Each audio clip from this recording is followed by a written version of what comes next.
नामदेव जी महाराज की कुटिया है, वो कहीं कीर्तन में थे, किसी ने सूचना दी आग लग गई आपकी कुटिया में। बड़ी मेहनत करके झुलस करके लोगों ने कंबल और कुछ ऐसी वस्तुएं निकाली, सर्दी का समय था। श्री नामदेव जी महाराज जब आए तो देखा भीषण लपटे कुटिया में थे, बड़े आनंदित हो गए। प्रभु कितनी कृपालु, इस रूप में आप आए। बोले देखो बड़ी मेहनत करके कंबल बचाए। बोले लाओ लाओ, झोंक दिया कंबल, जो जो सामग्री बचाई थी। अरे प्रभु आए हैं, पाओ प्रभु पाओ। वो लोगों ने कहा इतनी मेहनत करके निकाला, वैसा नाराज अंदर से मतलब असंतुष्टता हुई कि इतना झुलस करके निकाला, सामग्री सब कुछ फेंक दिया। ठीक है, अब शाम तक सब जल गई और 2-3 घंटे 4 घंटे में सर्दी का समय था, राख शीतल, हल्का सा थोड़ा सा वही राख फैला के उसी में लेट गए। बड़ी कृपा प्रभु आपकी, बड़ी कृपा, एक शब्द नहीं और निकला, बड़ी कृपा। हाँ, प्रभु ने रुक्मिणी जी से कहा कि अब हमको रजाई अच्छी नहीं लग रही, क्योंकि नामदेव जी को अभी थोड़ा नीचे से गर्मी महसूस हो रही थी, तो नींद आ गई, तो वो भी ठंडा होने जा रहा है। नहीं नहीं चलो। बोले चलो, आप आदेश करो, कौन से भुवन की रचना कर दे। रुक्मिणी जी महालक्ष्मी है, महामाया, एक संकल्प से अनंत ब्रह्मांड बनाने की सामर्थ्य रखती है, भगवान की शक्ति है, भगवान का सामर्थ्य है वो। हाँ प्रभु बोलो कौन से लोक की रचना। बोले लोक की रचना नहीं, कुटिया की रचना करनी, और वो भी पूरे विश्व से सुगंधित तृण लाए गए, सुगंधित चंदन की लकड़ी, ऐसे ऐसे पत्ते जिनमें सौरभ हो, तेजस्वी हो और कभी नष्ट ना हो। बोले प्रभु ये तो गरुड़ जी को सेवा दे गया।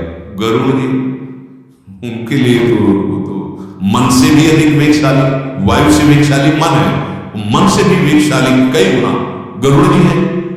देर न लगी रुक्मिणी जी ठाकुर जी पार्षद, ऐसी सुंदर कुटिया, पर्ण कुटिया, सौरभ ही सौरभ, आनंद ही, और अपना पीतांबर ठाकुर जी नामदेव जी को उठा दिया। नामदेव जी सोए थे जली हुई राख के ऊपर, और जब जगे तो देखा कोई हर्ष नहीं, जानते मेरे स्वामी का सब लीला विलास है, पीतांबर और गले से हम समझ गए। अब गांव के लोग जो वहां से रास्ता था तो निकले तो देखा सौरभ, पूरे गांव के लोग आ गए। अरे नामदेव जी रातों रात इतनी सुंदर कुटिया बनवा दी, हम भी बनवाएंगे। कौन से कारीगर के द्वारा बनवाया, कितनी फीस लगती है। बोले फीस तो कुछ नहीं लेते। फिर अरे तब तो बुलाओ। बोले बुला भी देंगे, पहले ऐसा करो सब सामान घर में पैक करके आग लगा दो। सब सामान घर में रख के और जो भी ऊपर ओढ़े हो ये सब पैक हो और आग लगा दो, और फिर उसी रात पे सो कुटिया बन जाएगी। किसकी ताकत है ऐसे आग लगा दे।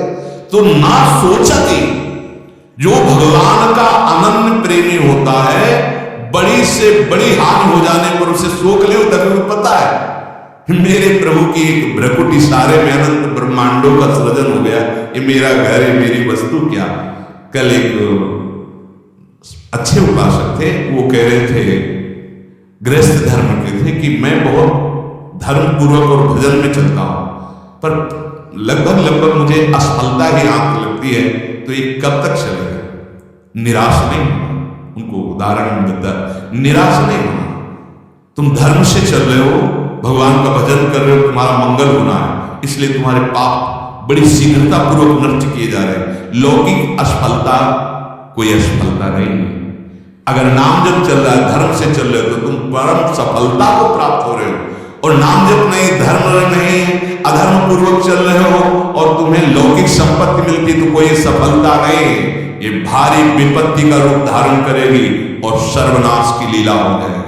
और धर्म से चल रहे हो तो थोड़ी असफलता दिखाई दे रही, लेकिन एक दिन ऐसे दीपक की तरह जलोगे, लेकिन जलते रहोगे, प्रकाशित होते रहोगे, कुल परंपरा पर आनंदित रहोगे, और तुम्हारा जीवन पूर्ण होते होते ऐसी भक्ति महारानी कृपा करेंगे, क्योंकि धर्म से चले हो, नाम जप किया है, भगवान की प्राप्ति हो जाएगी। तो न सोचन और न द्वेष्टि, जो भगवत चरणारविंद में चलना चाहता है, किसी से द्वेष नहीं। हमें तो यही समझ में नहीं आता कि उपासक होकर के नाम की अवहेलना, भगवान के अनंत नाम, उपासक होकर वैष्णव निंदा, उपासक होकर उपासना की निंदा, कौन सा ऐसा मार्ग है? जब एक बार भगवत प्रेम में उन्मत्त श्री कृष्ण चैतन्य महाप्रभु से पूछा गया, वैष्णव किसे कहते हैं? महाप्रभु ने कहा कि एक बार जो कृष्ण नाम बोल दे वो वैष्णव होता है। फिर दूसरी बार जो जगन्नाथ जी की शोभा यात्रा में जन आए तब उन्होंने पूछा, प्रभु वैष्णव किसे कहते हैं? तो उनका जिसकी जिह्वा से कृष्ण कृष्ण कृष्ण कृष्ण ऐसा निकलता रहता है, अर्थात निरंतर नाम, वो प्रभु का प्रिय वैष्णव है। तीसरी बार आए जब, फिर यह प्रश्न किया कि प्रभु वैष्णव किसे कहते हैं? बोले जिसके दर्शन से कृष्ण कृष्ण नाम निकलने लगे उसे वैष्णव। 3 प्रकार के वैष्णव की स्थिति बताई। पहले एक बार भी अगर कृष्ण बोला तो मेरे लिए वो पूजनीय हो गया, एक बार कृष्ण। दूसरे वैष्णव जो निरंतर नाम जप कर रहे हैं। तीसरा, जिनके दर्शन से दूसरों के हृदय में नाम चलने लगता है वो वैष्णव। तुलसी जाके मुख से धोखे निकसत राम। आप सोचिए धोखे से राम निकला तो गोस्वामी जी कहते इतना पावन हो गया, वो निंदनीय नहीं है, इतना पावन हो गया कि मेरे चाम उसका तलवा मेरे चाम। अहोवत सुपचतो गरियांगे जिह्वाग्रे वर्तते नाम तो व्याम। हे हरि, जिसकी जिह्वा के अग्रभाग पर आपका नाम है वो चांडाल भी, गरिया वो श्रेष्ठ पूजनीय है। हरिदासत्व तो तुम्हारी जवाब में इतनी ताकत ही नहीं होगी कि तुम अन्य किसी की अवहेलना या निंदा कर सकते।